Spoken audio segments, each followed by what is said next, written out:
नमस्कार विद्यार्थियों, art class with Manoj Sharma में आपका स्वागत है। देखो, आज हम पढ़ेंगे फंडामेंटल्स ऑफ आर्ट, यानी कला के तत्व।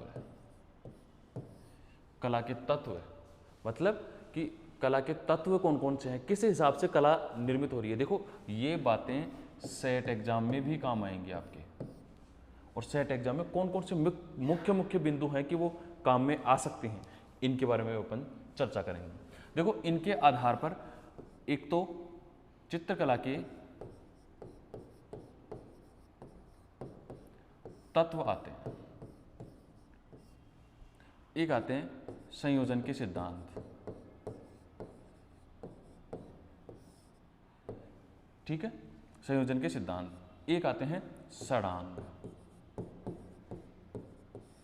षडांग, सही। ये तीन तो महत्वपूर्ण है, ये तीन पढ़ेंगे तभी ही काम होगा, नहीं तो नहीं होगा। एक, दो और ये तीन, चित्रकला के तत्व, संयोजन के सिद्धांत और षडांग, ये तीन तो पढ़ेंगे तभी अपने को कला का मोटिव समझ में आएगा, कला का महत्व समझ में आएगा कि ये है क्या। तो ये तो पढ़ना बहुत जरूरी है अपने को, ठीक है। तो अपन आज पढ़ते हैं, ये टॉपिक उठाते हैं षडांग वाला। क्लियर? अपन टॉपिक उठाते हैं षडांग वाला। देखो, षडांग, षडांग,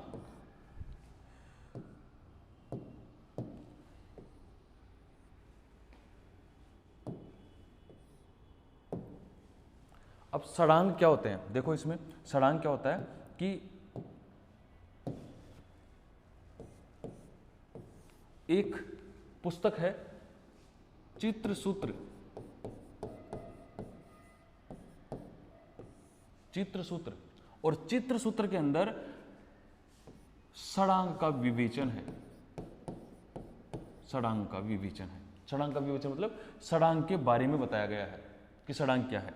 देखो, 5वीं शताब्दी में एक ग्रंथ बना था जिसका नाम था विष्णु धर्मोत्तर पुराण। विष्णु धर्मोत्तर पुराण 5वीं शताब्दी का ग्रंथ है। इसके अंदर एक चित्रसूत्र नामक अध्याय है। ये अध्याय है, चित्रसूत्र नामक अध्याय है ये। और इस अध्याय में कला के बारे में, कला के बारे में और विशेषकर चित्रकला के बारे में बताया गया है। विशेषकर चित्रकला के बारे में बताया गया है, ठीक है। ये बातें अपने 11th class, BA first year और कंपटीशन लेवल, सेट, नेट सबके लिए मोस्ट है। 5वीं शताब्दी में विष्णु धर्मोत्तर पुराण ग्रंथ बना और उसके अंदर एक चित्रसूत्र नामक अध्याय है। चित्रसूत्र नामक एक अध्याय, देखो ये अध्याय चित्रसूत्र नामक अध्याय है जिसके अंदर विशेषकर कला और कला के साथ साथ चित्रकला के बारे में बताया गया है। कला और कला के साथ साथ चित्रकला के बारे में बताया गया है। और चित्रकला में बताया गया है ज्यादातर के कौन से पॉइंट? षडांग, षडांग के बारे में ज्यादा बताया गया है। ये सबसे मोस्ट षडांग ही है जो चित्रकला को आगे बढ़ाते हैं। चित्रकला में एक ऐसा मोस्ट बिंदु है जो षडांग से प्रभावित होते हैं, ठीक है। देखो, अब बात करते हैं अपन चित्रकला की। षडांग,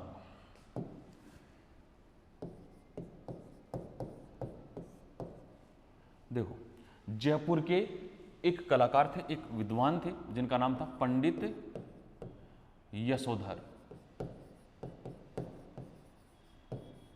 पंडित यशोधर, उन्होंने एक पुस्तक लिखी थी जय मंगला। एक पुस्तक लिखी थी जय मंगला, ठीक है, जय मंगला पुस्तक। इस जय मंगला पुस्तक में चित्रसूत्र का जो अध्याय है, कौन सा? षडांग वाला। चित्रसूत्र का जो अध्याय है उसके बारे में बताया गया है, अर्थात षडांग की विवेचना की गई है। षडांग की विवेचना की गई है क्लियर तरीके से कि षडांग क्या है, क्या नहीं है, क्या है। तो देखो, पंडित यशोधर ने कौन सी पुस्तक लिखी? जय मंगला। कौन सी पुस्तक? जय मंगला। किसने लिखी? पंडित यशोधर ने। और पूछा जाए षडांग के बारे में किसमें बताया गया है? जय मंगला पुस्तक में, ठीक है। चित्रसूत्र नामक अध्याय है जिसकी एक टीका, टीका का मतलब होता है छोटा रूप, टीका बनाई जयमंगला, और जयमंगला में षडांग के बारे में पूरी विवेचना की गई। और विवेचना कैसे की गई? एक श्लोक के माध्यम से विवेचना की गई। और वो श्लोक के माध्यम से विवेचना क्या है, देखो मैं आपको बताता हूं। उसमें लिखा हुआ है कि किसमें? जयमंगला में, याद रखना, जयमंगला में, सॉरी,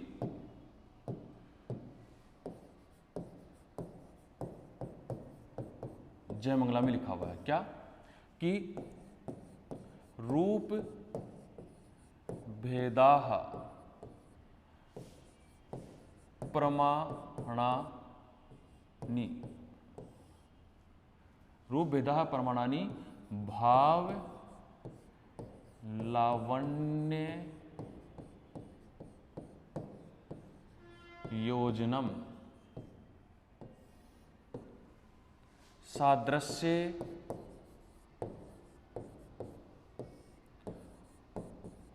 वर्णिका भंग, सादृश्य वर्णिका भंग इति चित्र षडंगकम। ये लिखा हुआ है किसमें? जयमंगला पुस्तक में। अब जयमंगला पुस्तक में ये लिखा हुआ है, रूप भेदाः प्रमाणानि भाव लावण्य योजनम सादृश्य वर्णिका भंग इति चित्र षडंगकम।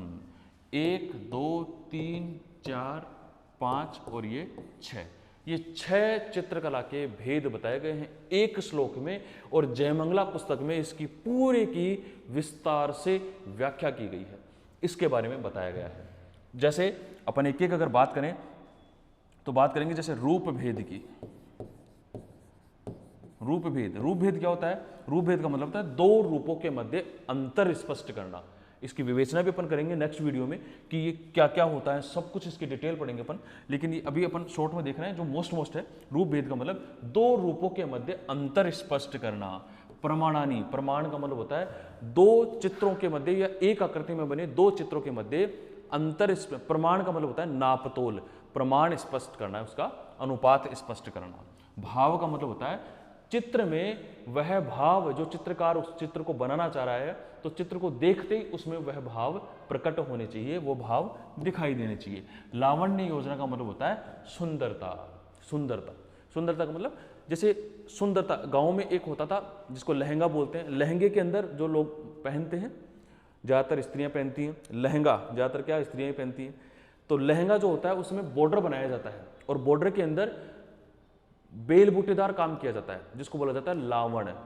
ठीक है, तो वो लावण्य योजना मतलब सुंदरता का आभास होना। सादृश्य का मतलब होता है के जैसा, जैसा अपन ने देखा है वैसा का वैसा ही चित्रित करना, वो होता है सादृश्य। और वर्णिका भंग का मतलब होता है रंगों में अंतर स्पष्ट करना, रंगों में भेद स्पष्ट करना। एक के साथ कौन सा रंग आ रहा है उसको दर्शाना, वही होता है वर्णिका भंग। तो ये अपन आज पढ़ रहे हैं चित्रकला के षडांग, ये सबको याद होने चाहिए। और इसके अलावा इनकी व्याख्या मैं नेक्स्ट वीडियो में आपको बताऊंगा। उससे पहले आप चैनल को लाइक सब्सक्राइब जरूर करें और बेल आइकन को दबाना न भूलें, जिससे कि आपके पास नए वीडियो के नोटिफिकेशन आ जाए और आप देख सको।